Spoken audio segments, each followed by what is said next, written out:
limpahan nikmat, rahmat dan karunia Allah, kita bisa berada di majelis ilmu. Mudah-mudahan setiap langkah kita ke rumah Allah itu bisa menghapus dosa dan pada saat yang sama bisa mengangkat derajat dan kemuliaan kita di sisinya. Dan setiap kita meninggalkan rumah kita keluar menuju rumah Allah, mudah-mudahan kita mendapatkan pula doa-doa dari para malaikat. Allahumma ighfir lahu warhamhu wa tub alaihi. Ada 3 doa yang senantiasa disampaikan oleh malaikat untuk orang-orang yang keluar dari rumahnya berjalan menuju rumah Allah. Allahumma ighfir lahu warhamhu wa tub alaihi. Ya Allah, ampuni dia, sayangi dia, dan terimalah taubatnya. Itu yang berdoa adalah malaikat, dan malaikat doanya diterima oleh Allah Subhanahu wa taala. Mudah-mudahan pada malam hari ini kita termasuk ke dalam orang-orang yang berbahagia untuk mendapatkan doa-doa malaikat itu. Bahkan dalam hadis Nabi dikatakan doa itu senantiasa diucapkan oleh malaikat selagi mereka berada di rumah Allah, di dalam masjid, ma lam yu'zi au yuhdis, selagi dia tidak mengganggu orang atau selagi dia tidak berhadas. Sekarang kita berada di dalam rumah Allah. Mudah-mudahan selama kita berada di rumah Allah ini, doa tadi masih tetap kita dapatkan. Ikhwati fillah, ma'asyiral hadirin wal hadirat rahimanallahu wa iyyakum. Sama-sama kita juga harus banyak-banyak berselawat dan bersalam kepada Nabi kita yang mulia Rasulullah sallallahu alaihi wasallam. Allahumma shalli ala Muhammad wa ala ali Muhammad. Orang yang paling berjasa dalam kehidupan kita. Nabi jasanya besar, bahkan jasa Nabi lebih besar daripada jasa orang tua kita sendiri. Karena kehadiran Nabi menyelamatkan kita di dunia dan di akhirat. Oleh karena itu, mari sama-sama kita cintai, mari sama-sama kita tauladani. Jangan coba-coba keluar dari jalan yang sangat terang yang telah beliau tuliskan. Kata beliau, taraktukum ala al-mahajjatil bayda lailuha kanahariha la yazighu anha illa halik. Aku tinggalkan kalian di atas jalan yang sangat terang, hujjah yang sangat jelas. Tidak ada lagi yang samar-samar, tidak ada lagi yang gelap, semua terang. Lailuha kanahariha, malamnya sama dengan siang. Malam biasanya gelap, tapi sekarang malamnya pun sama dengan siang. La yazighu anha illa halik. Tidak ada orang yang mencoba untuk menyimpang, menyeleweng, beralih jalan, illa halik, kecuali dia pasti binasa. Mudah-mudahan kita dimudahkan oleh Allah untuk setia berada di atas jalannya sampai akhir hayat nanti, dan mudah-mudahan kita mendapatkan syafaat dari beliau atas izin Allah di hari mahsyar.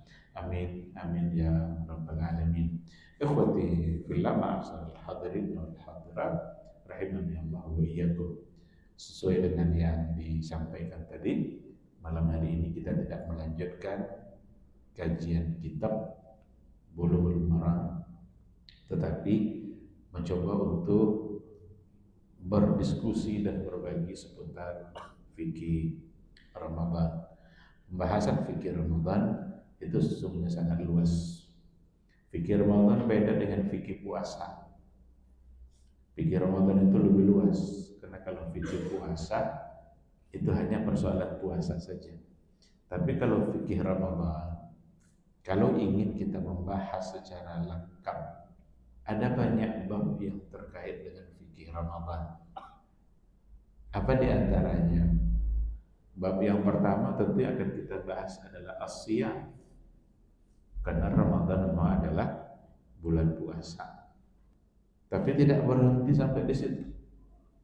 Ada nanti bab berikutnya, bahasan berikutnya pada fikih Ramadan adalah al-qiyam. Ada as-siyam, ada al-qiyam. As-siyam itu di siang hari, al-qiyam itu di malam hari. Ada nanti masuk ke dalam pembahasan fikih Ramadan itu bahasan tentang al-i'tikaf. Karena di dalam ayat-ayat Ramadan memang ada tentang i'tikaf itu. Ayat Ramadan itu kan ada 5 ayat dalam surat Al-Baqarah 183 sampai 187. Al-Baqarah 183 sampai 187. 5 ayat. Itulah ayat-ayat Ramadan. Kalau kita ingin paham tentang berbagai persoalan dalam Ramadan, pahamilah 5 ayat itu. Ambil buku tafsir, baca, tanya ulama-ulama kita tentang 5 ayat itu. Lengkap di situ semuanya. Nah, salah satu di antaranya pada ayat yang kelima itu ada persoalan etika. Wala tubashiruhunna wa antum akifuna fil masajid. Wa antum akifuna fil masajid. Kamu beriktikaf di masjid. Maka pembahasan fikih Ramadan masuk ke dalamnya adalah al-i'tikaf. Apalagi sebagai sebuah sunnah dan amal unggulan pada bagian akhir dari Ramadan. Yang keempat, yang menjadi bagian dari fikih Ramadan itu juga adalah zakatul fitri. Pembahasan zakat fitrah itu merupakan salah satu dari amaliyah Ramadan yang ada pada bagian akhir. Menjelang selesai Ramadan itu ada satu tuntutan dari syariat Islam kepada umat Islam yang berpuasa atau kepada semua umat Islam meskipun yang tidak berpuasa, masih kecil. Zakatul fitr. Farada Rasulullah sallallahu alaihi wasallam zakatul fitri sa'an min tamrin atau sa'an min sya'irin. Rasulullah sallallahu alaihi wasallam mewajibkan, memfardukan untuk membayar zakat fitrah sa'an min tamrin atau sa'an min syair. Satu sa', satu gantang kurma atau satu gantang gandum. Bagi siapa? Ala dzakari wal unsa wal kabiri was saghir, al abdi wal hur. Laki-laki, perempuan, kecil, besar, hamba, merdeka, minal muslimin, dari orang-orang muslim. Berarti asal muslim dia, maka mesti dia membayar zakat fitrah. Maka bahasan yang keempat kalau kita bicara fikih Ramadan itu adalah zakatul fitri. Yang kelima, bahasan dari fikih Ramadan juga adalah salatu Aidil Fitri. Salat hari raya Aidil Fitri. Ini merupakan rangkaian dari Ramadan. Merupakan kegiatan terakhir setelah Ramadan berakhir adalah salat hari raya. Maka setidaknya ini 5 bahasan tentang fikih Ramadan. Dan masing-masing bahasan punya masalah. Siam banyak masalah. Al-qiyam ada masalah-masalah fikih. Al-i'tikaf masalah fikih. Boleh enggak perempuan beriktikaf? Kalau tidak diizinkan suaminya gimana? Zakat fitrah ada pula masalahnya. Bolehkah pakai uang atau tidak? Apakah janin dalam rahim itu perlu dibayarkan zakat fitrah atau tidak? Siapa yang wajib untuk dibayarkan zakat fitrah itu? Salatu Aidil Fitri itu juga satu bab bahasan yang dia punya masalah-masalah fikih. Begitulah luasnya kalau kita bicara fikih Ramadan. Andaikan satu bab itu 1 jam, berarti malam ini kita akan mengaji 5 5 jam. Kan 5 bab tadi itu kan. Andaikan satu bab itu 5 jam atau setengah jam, berarti dua setengah jam baru salat isya. Begitulah. Maka saya tidak akan yakin pada malam hari ini kita akan membahas semua masalah. Oleh karena itu nanti saya sekedar menggambarkan saja. Lebih baik untuk diserahkan kepada forum gitu ya, untuk bertanya mungkin masalah-masalah seperti apa. Ini tidak pula menjamin saya akan bisa menjawab semuanya, karena tidak semua persoalan yang mungkin ada pada jawabannya pada saya, tapi mana hal-hal nanti yang bisa saya jawab maka akan saya jawab. Tapi sebelum itu saya ingin ambil waktu sebentar terkait dengan tadi sudah saya katakan, kalau kita ingin bicara persoalan Ramadan secara lengkap, maka dalam ayat yang 5 tadi silakan untuk dipahami baik-baik. Tapi yang namanya ilmu kan, kalau apalagi ilmu syar'i, ahkam syar'i ya, tentu tidak otodidak seperti itu, tidak dengan sendiri-sendiri. Mesti kita bertanya kepada orang-orang yang kita yakin dia bisa berikan jawaban. Dalam 5 ayat tadi 183 sampai 187 itu mengcover sebagian besar dari masalah Ramadan. Siapa yang wajib berpuasa? Kapan mulainya Ramadan? Faman syahida minkum syahra falyasum. Barang siapa yang melihat anak bulan, maka hendaklah dia berpuasa.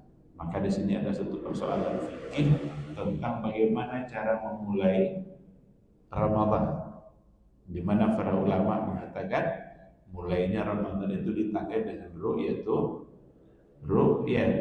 al-hilal, dengan melihat bulan.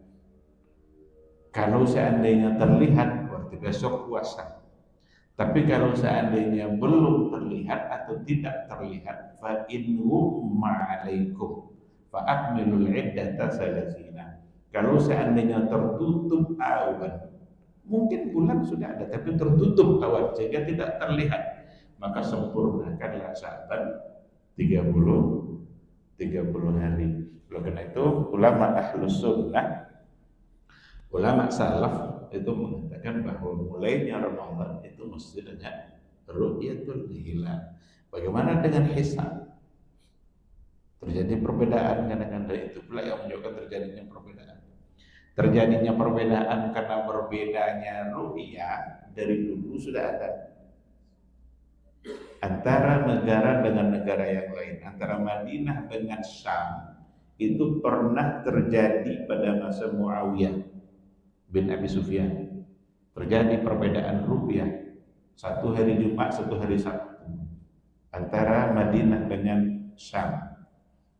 Tapi ketika disampaikan kepada Muawiyah oleh Abu Quraib, karena dia datang dari Syam itu, di Syam terlihat hari ini katanya hari Jumat, kita hari Sabtu. Lalu kata Muawiyah, tilka ru'yatuhum wa hadhihi ru'yatuna. Itu ru'yah mereka dan ini adalah ru'yah kita. Maka masing-masing berpegang kepada ru'yahnya. Maka perbedaan antar wilayah dari dulu sudah ada. Di kita sayangnya adalah perbedaan itu antar kecamatan. Bahkan dalam serumah, suami Sabtu, istri. Ini yang tidak pernah terjadi pada masa dulu, karena berpegang pada hisab. Maka bukan tak terjadi perbedaan awal Ramadan, tapi penyebabnya perbedaan ru'yah. Kalau perbedaan antara ru'yah dengan hisab dulu memang tidak pernah ada. Ketika mulai di Indonesia dikembangkan dengan sistem hisab, maka muncullah perbedaan. Apakah negara lain tidak ada al-hisab? Ada, bahkan hebat-hebat dari ahli hisab Indonesia. Tapi mereka tetap satu puasanya karena mulai puasa diawali oleh keputusan pemerintah. Di Maroko itu Amirul Mukminin yang menetapkan. Banyak orang-orang sufi di sana yang ingin memulai Ramadan, tapi jangan coba-coba, bisa dipenjara. Sebelum diputuskan oleh Amirul Mukminin bahwa besok Ramadan, maka tidak akan ada satupun yang berpuasa. Ada ketegasan pemerintah. Di kita itu yang tidak ada. Bukan tidak ada ketegasan, yang ada adalah udahlah puasa ajalah asal saling menghormati. Maka ada di antara tarekat yang 2 hari mulai puasanya, bahkan ada yang langsung nelpon Tuhan. Ada di teleponnya kan. Halo Tuhan katanya. Udah ruya tuh belum? Udah ada bulan tuh belum? Viral itu di teleponnya katanya. Ah, ini pun ingin dihargai. Kalau pemerintah mau tegas, penjara ya.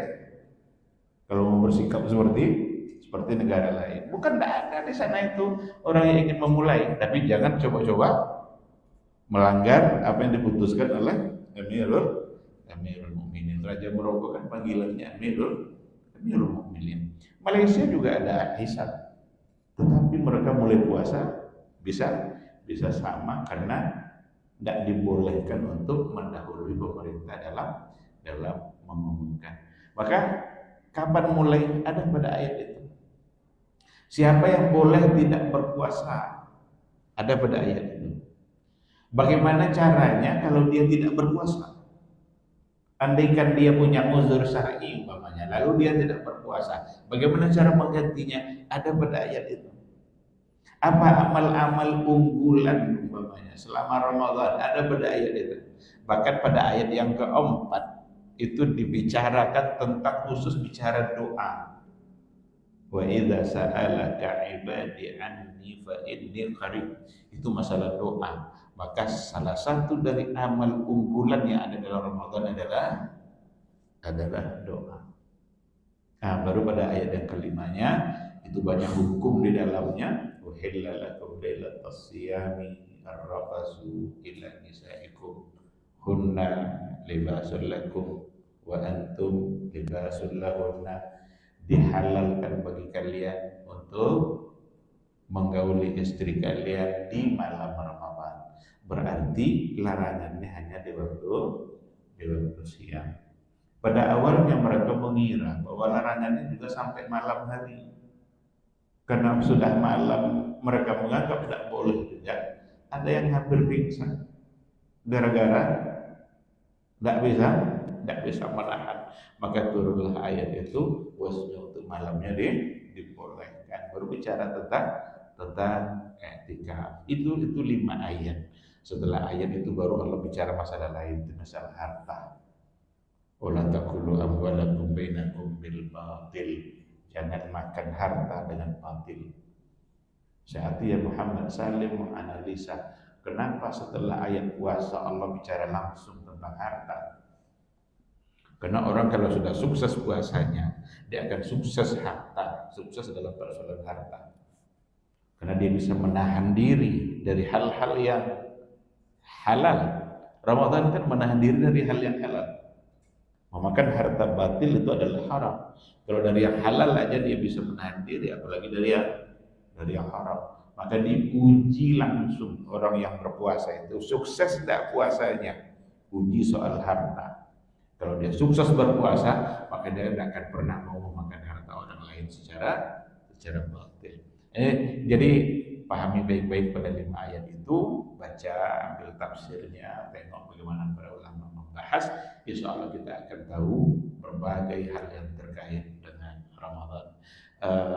Saya tidak akan perpanjang biar kita punya waktu lebih banyak untuk bertanya jawab. Silahkan kalau seandainya ada pertanyaan. Kalau pakai itu langsung buka.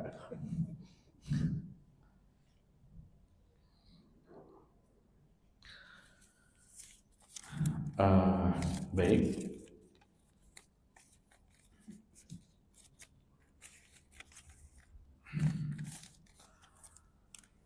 Ada beberapa pertanyaan. Yang pertama, batalkah puasa apabila di siang hari banyak tidur?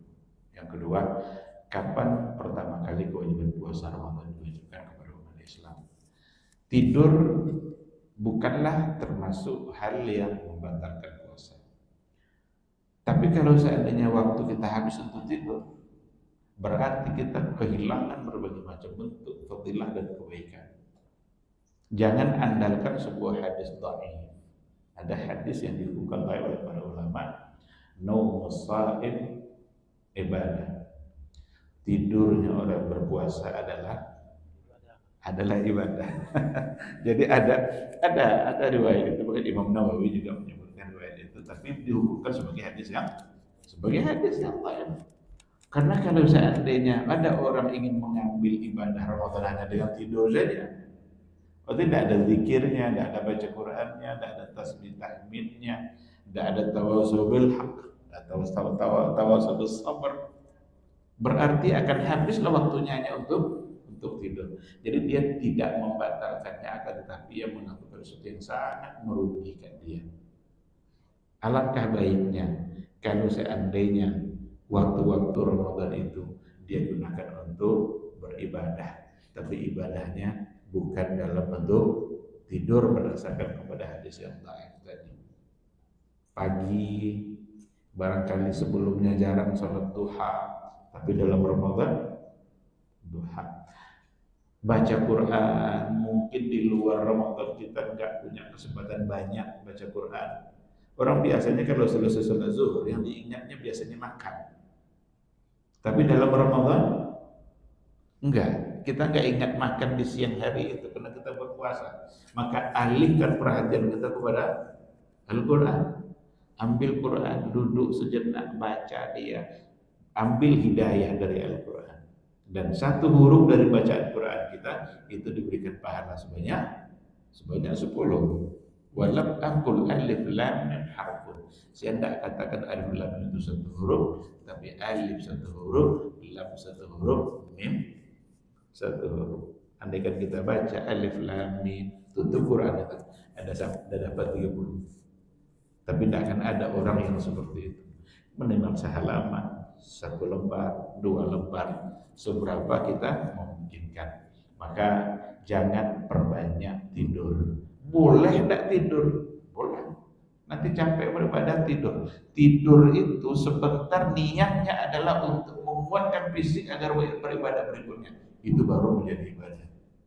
Baru dia menjadi baik karena niatnya adalah untuk memperkuat fisik kita supaya bisa pindah kepada ibadah yang lain.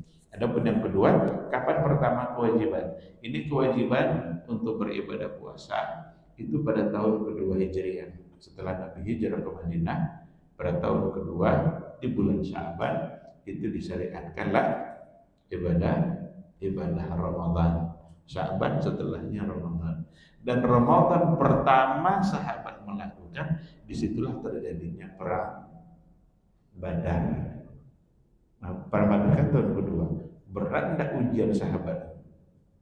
Berat. Baru saja ada perintah puasa. Pas di bulan itulah mereka ada terjadi perang Badar, dan itu pula lah kemenangan besar yang diraih oleh umat Islam. Perang Badar dengan jumlah yang tidak berimbang, 1000 lawan 313, tapi dengan kekuatan iman dimenangkan. Allah memberikan kemenangan kepada umat Nabi Muhammad sallallahu alaihi wasallam. Baik, berikutnya, apakah harus dianjurkan tidur dulu sebelum tahajud malam? Salat tahajud memang adalah salat salah satu dari qiyam di malam hari, dan yang paling utama tentu saja adalah pada bagian terakhir. Pada kebiasaannya memang diawali oleh tidur, dan tujuan tidur itu supaya kita kuat untuk beribadah. Tapi andaikan ada orang yang tidak tertidur, bolehkah dia tahajud? Boleh. Karena syarat tahajud bukanlah harus tidur dulu. Tapi kalau ingin tidur dulu dengan tujuan adalah untuk memperkuat fisik, maka itu akan kita akan menjadi kuat dalam melaksanakan qiyam tahajudnya nanti. Qiyam tahajud Kan istilah salat tahajud kan wa minal laili fatahajjat bihi nafilatan laka asa ayyab'atsaka rabbuka maqaman mahmuda.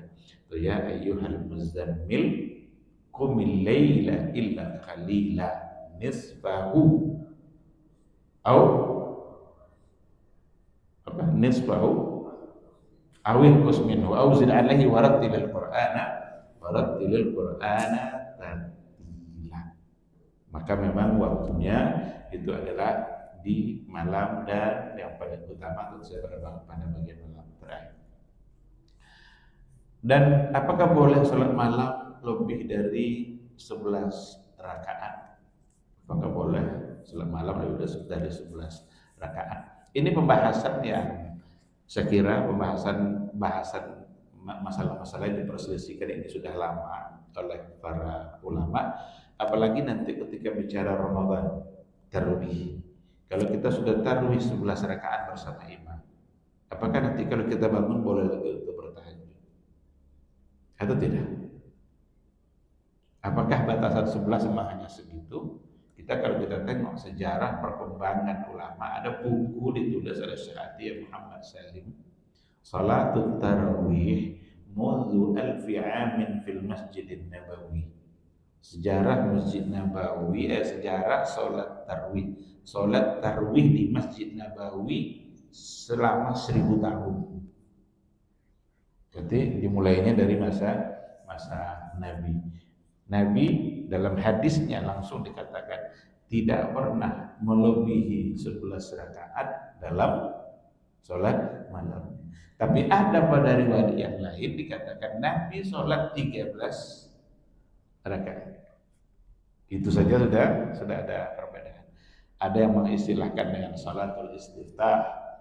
Dalam hadis Muslim itu dikatakan bahwa Nabi istaftaha salat, dia memulai sholatnya dengan 2 rakaat yang khafif, yang ringan. Setelah itu baru panjang. Jadi yang 2 inilah yang menjadi 13.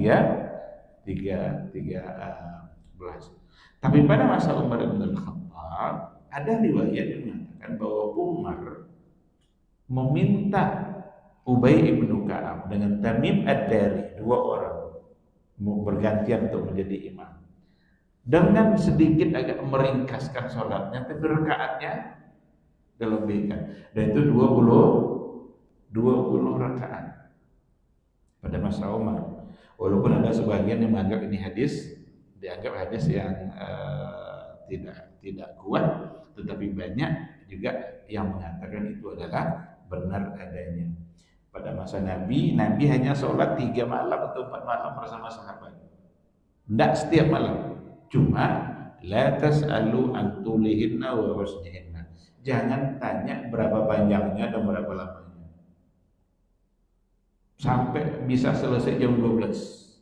Itu pun ada di antara sahabat yang ingin minta tambah lagi. Lau naffalta lana lailatina hadza ya Rasulullah. Alangkah baiknya kalau kamu sempurnakan malamnya semuanya dengan salat. Sampai akhirnya Nabi mengatakan man shalla, untuk melakukan. Para ulama mengatakan tetap dibolehkan, tapi tidak boleh lagi ditutup dengan witir. Karena witir hanya sekali dalam satu malam.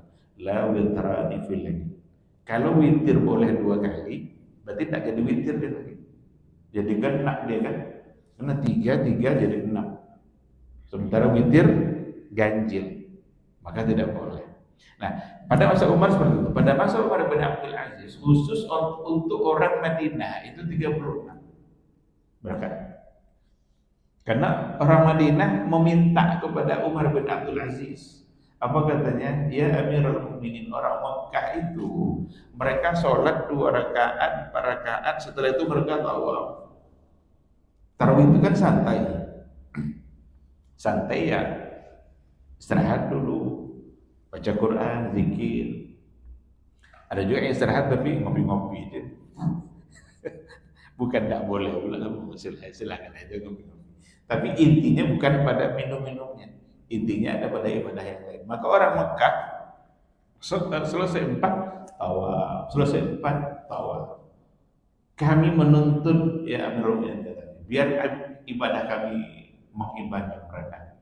Maka diputuskan oleh Umar bin Abdul Aziz untuk orang Madinah 36. Itu yang ada dalam buku tadi itu. Buku Sa'ati Muhammad Sa'di. Lalu kemudian hanya untuk orang Madinah saja, dan pada masa berikutnya setelah beliau itu kembali kepada kebiasaan biasa. Sampai pada hari ini untuk Masjid Nabawi dan Masjidil Haram ada 20, lalu tidak witir dulu pada 10 terakhirnya, nanti pada jam 1 itu ditambah lagi 8, baru setelah itu witir.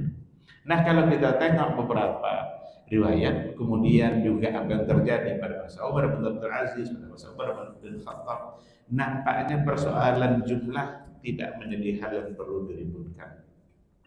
Andaikan kita bersama imam dan kita tidak berpisah dari imam, mau 11 kah, mau 20, berarti kita punya landasannya. Dan berdasarkan hadis memang kalau Nabi sendiri tidak pernah melebihkan sholat malamnya dengan 11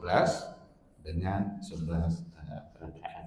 Maka banyak yang memilih itu, silakan saja. Tentu itu akan lebih selamat karena itu adalah yang dilakukan langsung oleh Rasulullah Sallallahu Alaihi Wasallam. Masuk waktu? Ya, masuk waktu, silakan dikumandangkan azan.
Bismillahirrahmanirrahim. Alhamdulillah wassalatu wassalamu ala Rasulillah wa ala alihi wa sahbihi wa mawala. Ikhwati fillah, ma'asyiral hadirin wal hadirat rahimani Allah wa iyyakum. Kita lanjutkan beberapa pertanyaan. Afwan Ustaz, pada waktu bangun sahur, waktu menunjukkan 10 menit menjelang azan subuh. Kebetulan kita belum mandi janabah. Mana yang harus didahulukan, makan sahur atau mandi? Kalau mandi tak keburu sahur. Ini permasalahan dibahas oleh para ulama. Apakah boleh mandi janabah setelah masuk waktu atau tidak? Jawabannya boleh. Tidak mesti kita mandi janabah dulu menjelang habis waktu sahur. Apalagi ketika waktu tinggal 10 menit. Andaikan umpamanya tinggal setengah jam lalu kita mau mandi dulu, silakan saja. Tapi kalau berbenturan seperti pertanyaan ini, maka dahulukan sahur. Dahulukan sahur kita, nanti setelah kita selesai sahur ternyata azan. Setelah itu kita baru mengerjakan mandi janabah. Itu dibolehkan berdasarkan dilalatul isyarah. Ada isyarat yang terdapat pada ayat Al-Quran, bahwa sesungguhnya kullu wasrabu hatta yatabayyana lakum al-khaytul abyadu minal khaytil aswadi minal fajr. Berarti batas dari sahur adalah masuknya waktu. Dan nanti setelah itu barulah bisa dilaksanakan mandi janabah. Kenapa pertanyaan itu muncul? Berarti ada di antara waktu-waktu detik Ramadan kita yang kita dalam keadaan tidak suci, kan itu? Iya kan? Kita sudah harus berpuasa, sudah masuk waktu subuh. Sementara kita masih, bukankah setelah masuk waktu subuh kita sudah wajib puasa?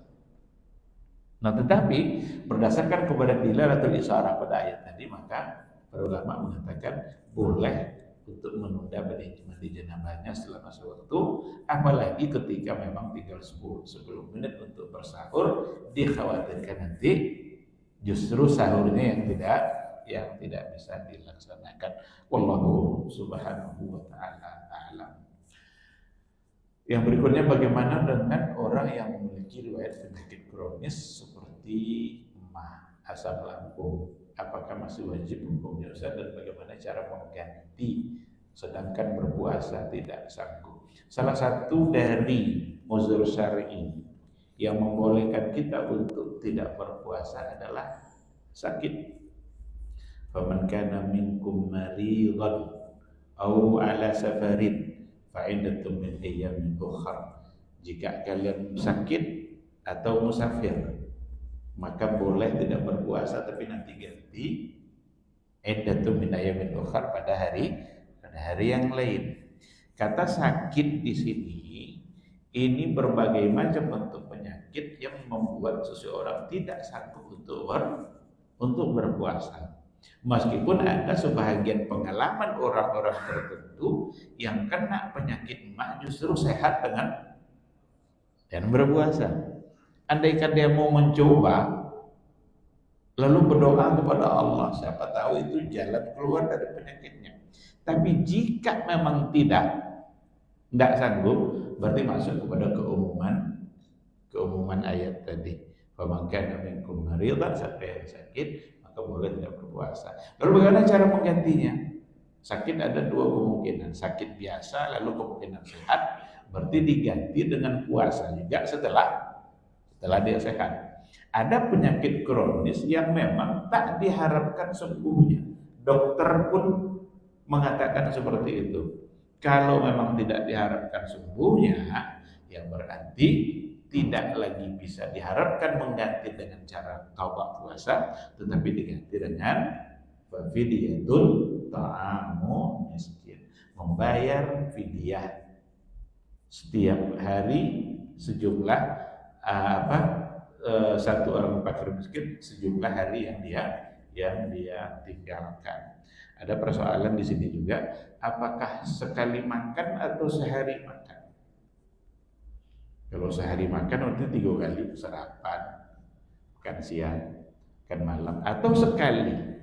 Kalau dalam bentuk makanan yang sudah jadi, maka sekali. Tapi kalau mau bahannya, maka diberikan 2 mud. Terserah dia pakai untuk berapa hari. Tapi kalau umpamanya diajak dia makan ke rumah atau belikan nasi bungkus atau ajak ke rumah makan, suruh makan sepuas-puasnya, kita yang bayar. Carilah orang fakir miskin sejumlah hari yang dia tinggalkan. Maka dialah yang paling tahu apakah dia bisa menggantinya dengan berpuasa juga atau dikembalikan kepada fidyah. Kalau sudah kronis, tentu kronis atau lansia atau lanjut usia. Lanjut usia tidak akan tambah muda, sudah puasa kan? Ibu hamil, al-hamil wal murdi' itu dibahas secara tersendiri oleh para ulama. Hukum asalnya adalah tetap dengan qada puasa. Jika dia bisa membayar dengan qada, maka qada. Nanti ada pertanyaan kalau nggak salah yang sama menuju ke situ. Pas nanti diapakan. Baik, yang berikutnya adalah Assalamualaikum warahmatullahi wabarakatuh.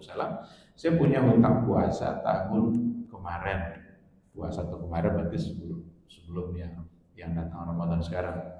Mau mengganti puasa, cuma qadarullah tidak bisa diganti karena hamil.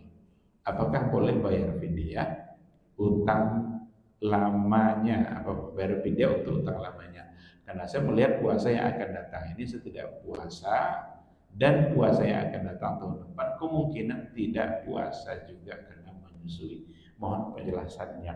Al-hamil wal murdi' ini dibahas secara tersendiri oleh para ulama, hamil dan menyusui. Di antara ulama ada yang mengatakan fidyah, termasuk di kalangan sahabat, kalau nggak salah itu Ali bin Abi Thalib dan Ibnu Abbas cenderung mengatakan fidyah. Tapi ada sebagian yang lain kembali kepada hukum asal bahwa hukum mengganti puasa adalah dengan qada, dengan mengganti. Tapi itu kan jika dia sanggup. Kalau umpamanya ada orang ini Ramadan sekarang hamil, Ramadan depan menyusui, Ramadan ketiga hamil lagi, 4 menyusui lagi. Ini agak lasak ini kan? Jadi hamil menyusui. Kapan dia akan menggantinya? Untuk yang seperti itu, berarti pandangan yang sahabat tadi itu paling tepat. Pakai fidyah. Tapi jika umpamanya menyusui lalu kemudian dia bisa untuk menggantinya, maka qada. Bahkan ada sebagian al-qada wal fidyah. Qada wal fidyah itu dibedakan begini.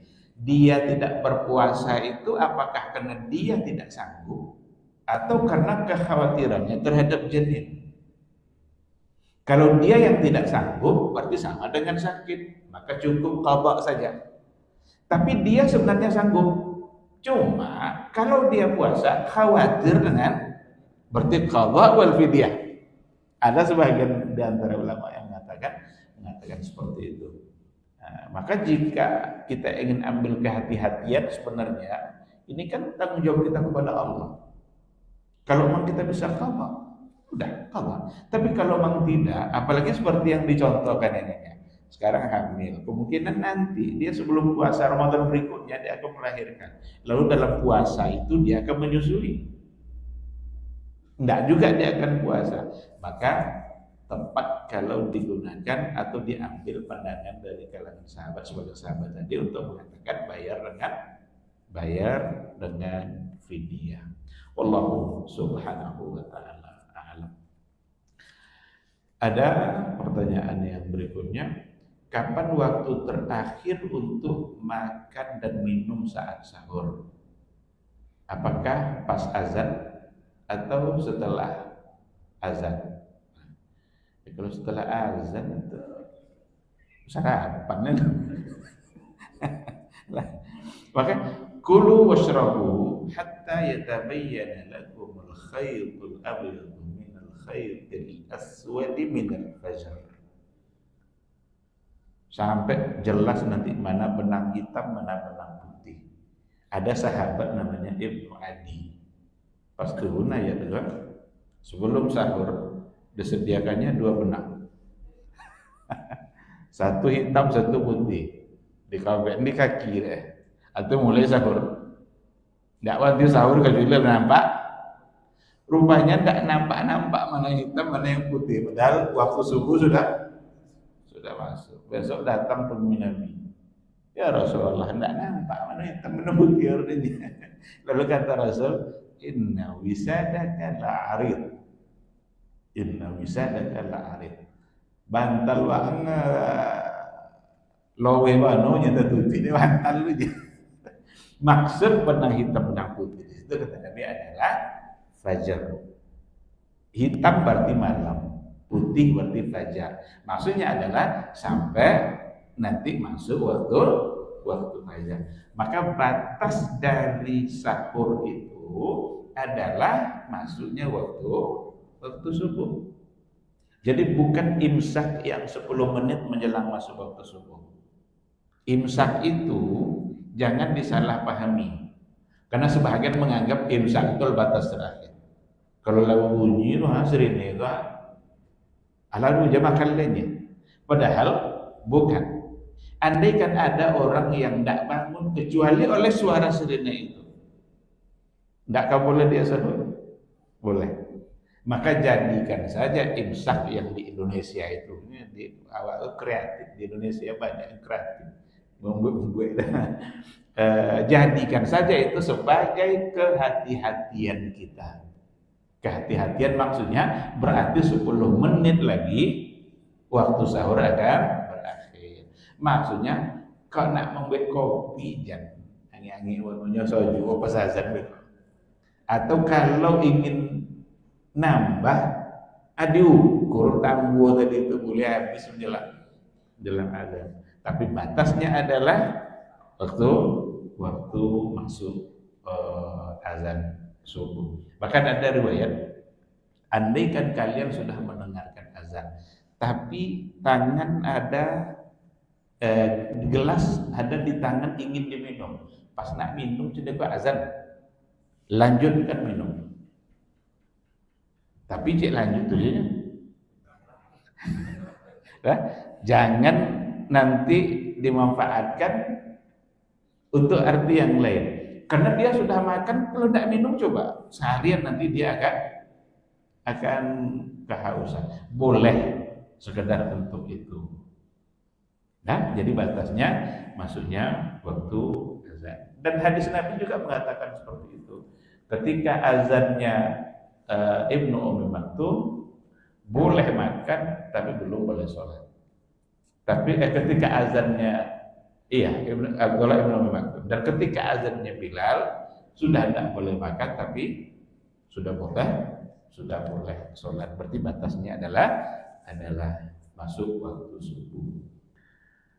Bagaimana kalau seandainya di masjid lain azan, masjid awal namanya tawilah. Nah, karena bukan suara azan itu, tapi masuknya waktu. Nanti diundur azan 5 menit, padahal waktu sudah. Maka panitia pengurus masjid paskan jam itu. Jangan zalimi orang lain. Karena nanti yang terlambat sahur tadi nanti bermanfaat pada merugikan pada berbuka nanti. Masjid lain azan di sekolah, kadang ikut masjid lain tuh. Tapi kalau pas sahur tadi masjid lain udah azan, masjid dia belum ikut masjid dia. Nah, jadi jangan kita beribadah sekehendak kita, tapi kita sesuaikan, maka dipaskan nanti jam berapa, dan kepada muazzin azanlah tepat pada waktu. Karena ada memang di sebagian masjid muazzin ini nak buka juga. Lah adanya kalian juga buka hanya membuka sampai 5 menit puasa. Nah, bukakan saja dulu, ambil 1 biji korma, minum air, lalu setelah itu azan. Setelah itu terserahlah. Tapi berikan kepastian kepada orang kalau waktu sudah masuk, karena orang nanti menunggu-nunggu dan itu pahala bagi dia. Wallahu a'lam. Ada satu pertanyaan lagi, kalau dulu saat awal haid kita tidak puasa, terus belum diganti, bagaimana cara menggantinya? Dengan kondisi tidak tahu berapa jumlah yang harus diganti. Salah satu dari yang membuat puasa kita batal atau kita tidak boleh berpuasa adalah datangnya haid. Ketika ada seorang perempuan kedatangan haid, berarti dia tidak boleh puasa. Andaikan haidnya 7 hari, berarti dia punya hutang 7 hari. Dan ini harus diganti kalau dia sudah balik. Rupanya dulu di awal-awal tidak ada ganti. Tidak ada semangat untuk mengganti dulu, atau kena lebih melalaikan kewajiban-kewajiban. Sekarang ingat, haruskah diganti? Harus diganti. Karena itu adalah hutang kepada Allah, hutang yang ada alasan haidnya. Yang diperselisihkan oleh para ulama adalah kalau dia meninggalkan puasa sengaja. Kalau umur 50 tidak puasa, tobat. Umur 51 baru mulai puasa, perlu tidak diganti puasa. Itu baru ada perselisihan. Kalau tengok hadis Nabi, ada hadis Nabi yang mengatakan, barang siapa yang meninggalkan puasa Ramadan 1 hari min ghairi illatin wala maradin, tanpa ada illat, tanpa ada alasan, tanpa ada sakit, tidak akan pernah bisa dia ganti walaupun puasa setahun. Yang diperlukan adalah taubat. Tetapi sebagian ulama memahami hadis itu sebagai sebuah ancaman berat, bukan berarti dia tidak mengganti. Kalau Ibnu Mas'ud yakin dengan apa yang ada di hadis tadi itu, bahwasanya berarti walaupun puasa setahun, kalau dia meninggalkan secara sengaja, kan kalau sengaja ya berarti tobat obatnya kan. Kalau haid kan bukan sengaja, memang Allah yang menakdirkan dia dalam keadaan haid, wajib diganti. Nah, tapi untuk yang sengaja tadi, sebagian ulama pun mengatakan dia diminta untuk menggantinya. Kalau yang pada haid tadi, sementara jumlahnya tidak tahu, perkirakan saja berapa tahun dia tidak berpuasa. Kalau umpamanya Anda mengganti, umpamanya 5 tahun 5 kali Ramadan. Kalau kebiasaan haidnya itu 7 hari, berarti 7 kali 5 35. Nah, andaikan nanti ragu-ragu 35 kah 36, ambil angka yang menyelamatkan kita, ambil 36 supaya kita lebih berhati-hati. Jangan ambil nanti ragu 34 37, karena 34 aja ini rasanya nih. Atau boleh kosong ini, karena ingin lebih sedikit. Nah, ambil yang menyelamatkan kita, itu namanya ihtiyati, kehati-hatian kita dalam melaksanakan hukum Allah Subhanahu wa ta'ala. Saya kira ini yang bisa saya sampaikan. Ada pertanyaan lain? Kalau tidur siang mimpi basah, apa hukumnya puasa kita satu tidak sah? Tidur siang mimpi basah berarti mimpi, maka puasanya tidak batal. Karena itu bukan dengan unsur kesengajaan. Tidur itu ghairu mukallaf. Kita dalam keadaan tidur itu kita tidak ada taklif, tidak ada pembebanan hukum, karena akal kita sedang tidak berfungsi. Hukum itu hanya untuk orang-orang yang akalnya berfungsi. Orang gila tidak ada hukum. Anak kecil akalnya belum sempurna untuk dibebankan hukum. Orang sedang tidur itu akalnya juga sedang tidak berfungsi, maka tidak ada hukum baginya. Kalau seandainya terjadi kena mimpi, ya berarti batal. Berarti puasanya tetap sah, tidak batal. Kalau ada suami saat tidur bermimpi dia, wahai istriku kamu saya ceraikan, Jatuh tak tolak. Ini mimpi nih. Jawabannya tidak. Tapi betul-betul mimpi. Kalau pura-pura tidur, dan tak tolak nyampe kan? Berarti sengaja. Seandainya ada non-muslim mimpi mengucapkan 2 kalimat syahadat, pas bangun kira-kira muslim enggak dia? Enggak, karena ucapan itu bukan dalam kesadarannya, bukan karena keinginannya. Maka hal-hal yang terjadi dalam mimpi tidak ada catatannya. Kalau ada orang bertasbih saat mimpi umpamanya, tidak juga ada pahalanya karena dilakukan bukan dalam keadaan sadar. Maka puasanya tidak batal. Allah Subhanahu wa taala a'lam. Cukup? Ada.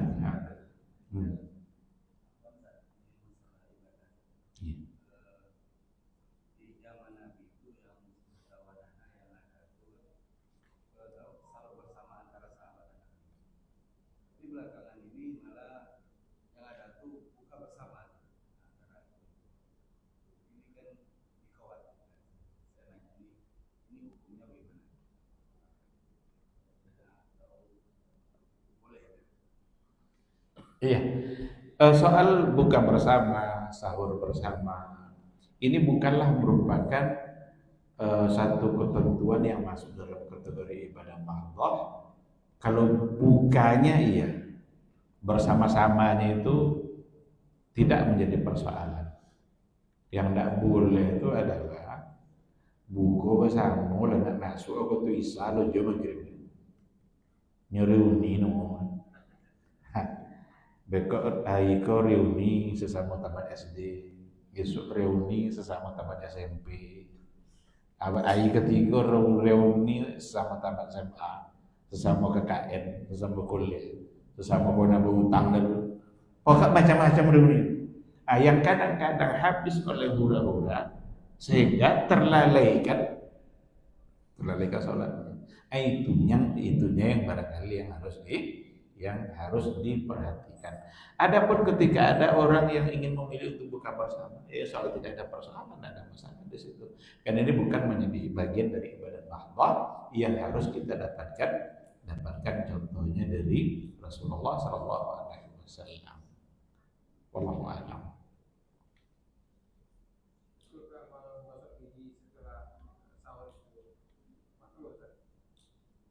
Masuk gigi setelah sahur. Iya.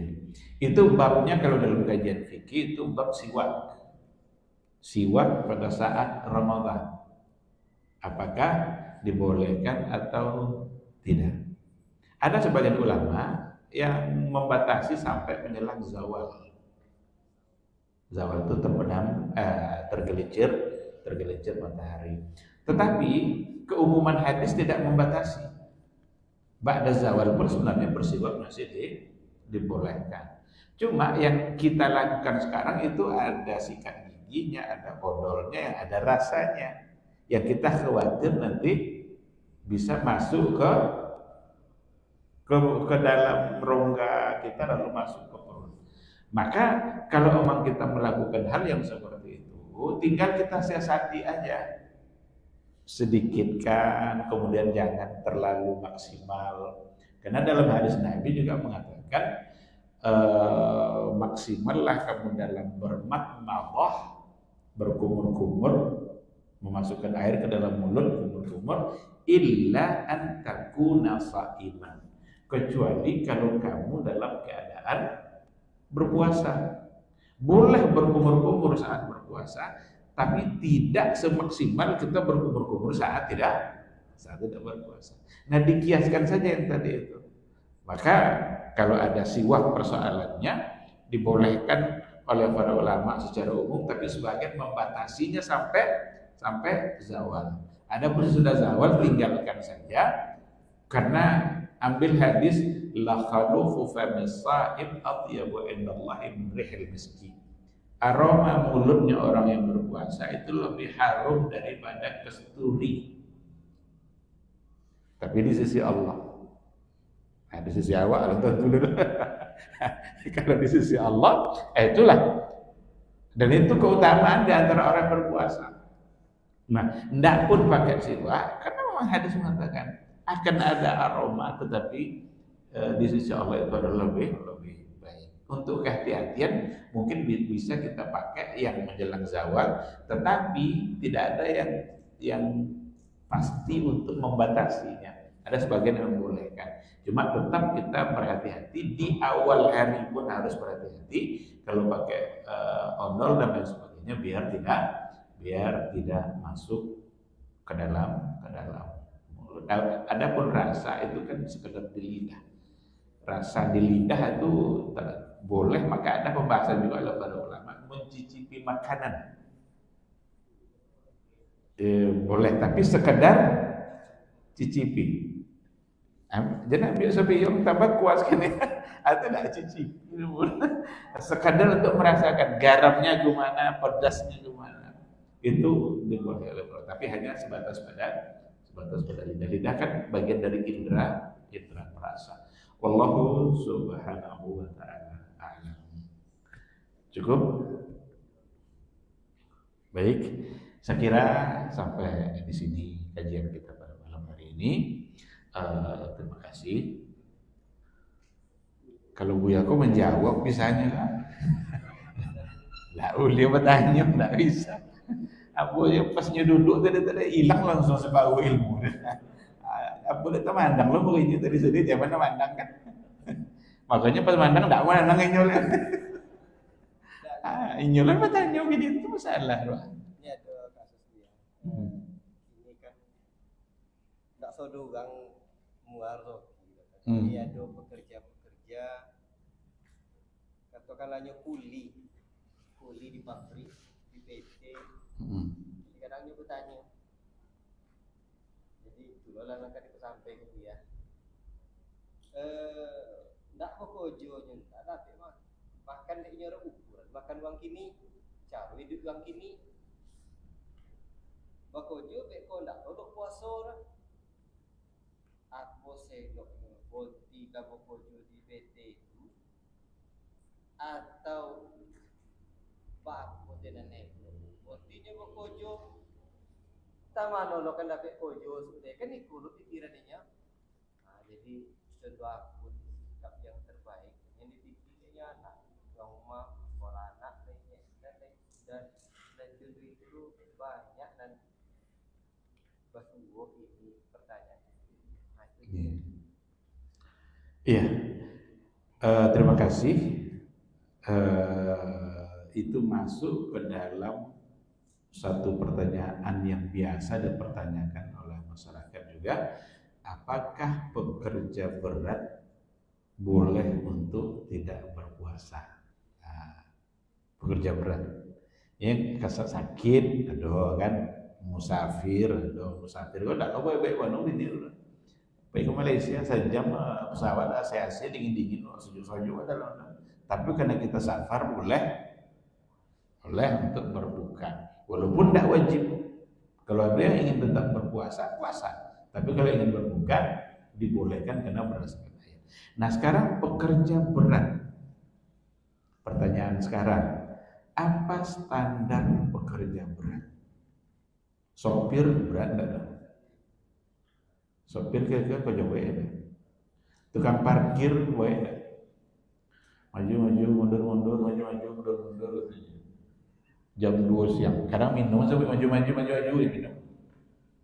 Kalau awak tanya boleh saja. Jadi tidak ada standar berat itu. Maka para ulama kalau yang ghairul mundhabit itu tidak memasukkan kepada mazhar syar'i. Karena tidak ada standar. Kalau gitu nanti semua orang ngaku-ngaku berat. Dosen boleh aja. Betul-betul tiba-tiba orang cakil kan. Nah, jadi semua orang nanti ngaku-ngaku sebagai berat. Maka orang-orang yang seperti itu mesti memulai harinya dengan berpuasa. Andaikan nanti di tengah hari dia tidak sanggup, dengan alasan tidak sanggup, kalau hendaknya buka pingsan jangan. Bukan. Tapi wajib mulai harinya dengan puasa. Karena orang seperti itu dia harus mensiasati. Kadang buruh umpamanya, buruh di pelabuhan, buruh di pasar, tukang-tukang angket. Tinggal disiasati. Karena orang yang seperti itu, seandainya itu kerjanya sampai mati, itu tidak puasa Ramadan, berarti tidak akan pernah dia puasa Ramadan seumur hidup. Padahal puasa Ramadan rukun Islam, tidak ada satu Islam. Rukun tidak dikerjakan. Nah maka tinggal disiasati. Kalau umpamanya di luar Ramadan sudah subuh lah bangkit, akhirnya undur sekali jam 9 bangkit, jam 10 baru bangkit. Kalau seandainya pulangnya biasanya udah sore, akhirnya dipercepat pulangnya untuk mensiasati kemampuannya dalam berpuasa. Dan jujurlah kepada Allah saat meniatkan untuk berpuasa. Karena memang perlu keyakinan kita kepada Allah, memang harus kuat. Andaikan ada tempat bekerja kita yang seperti itu, payah atau itu ada tidak boleh kecuali datang sudah subuh langsung. Kalau dia yakin untuk meninggalkannya, Allah akan ganti dengan yang lebih baik. Man taraka syai'an lillah awadahu Allahu bima huwa khairum minhu. Barang siapa yang meninggalkan sesuatu itu karena Allah, Allah akan ganti nanti dengan yang lebih baik. Cuma sejauh mana keyakinan kita sampai ke situ? Betul. Buah banti sih kok enggak bisa anak makan. Berarti dia sedang melupakan Allah. Kan rezeki kita di langit. Wa fis sama'i rizqukum wa ma tu'adun. Rezeki kalian di langit. Awak hidup di bumi tapi rezeki di langit. Maksudnya ditentukan oleh Dia yang di langit. Wa ma tu'adun, dan apa sudah dijanjikan. Maka seandainya dia benar-benar karena Allah meninggalkan itu, karena dia ingin untuk berpuasa, jadi tampek kok tidak bisa. Lalu dia tinggalkan karena Allah, Allah akan ganti dengan yang lebih baik. Cuma saja sampai ke tingkat keyakinan itu memang perlu untuk dilatih. Dan ada orang yang siap untuk meninggalkan. Bahkan ada orang meninggalkan kerja yang sangat hebat, ratusan juta PBT-nya tinggal, karena ada riba di situ.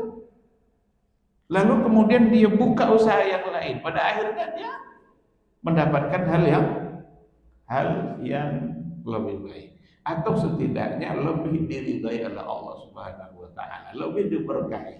Mungkin tidak sebanyak yang sebelumnya, tapi kalau Allah yang memberkahi, maka pasti akan lebih baik bagi kita. Yang sebelumnya mungkin banyak, tapi kalau tidak diberkahi, mungkin akan menambah kesulitan demi kesulitan dalam hidup kita. Maka kalau kembali kepada persoalan yang tadi itu, jika dilihat dari segi hukumnya, pekerja berat mesti memulai harinya dengan berpuasa. Dan kalau nanti saat dia bekerja ternyata memang tidak sanggup, berarti dia atas alasan itu baru dia berbuka. Wallahu subhanahu wa ta'ala a'lam. Baik, terima kasih Ustaz. Sampai di sini mungkin pertemuan kita pada malam hari ini, semoga bermanfaat. Yang benar itu semata-mata bimbingan dari Allah. Kalau ada yang keliru, maka itu kekurangan ilmu atau barangkali godaan-godaan, bisikan-bisikan syaitan, mohon untuk dimaafkan dan semoga Allah juga mengampuninya. Subhanakallahumma wa bihamdika asyhadu an la ilaha illa anta astaghfiruka wa atubu ilaik. Wassalamualaikum warahmatullahi wabarakatuh.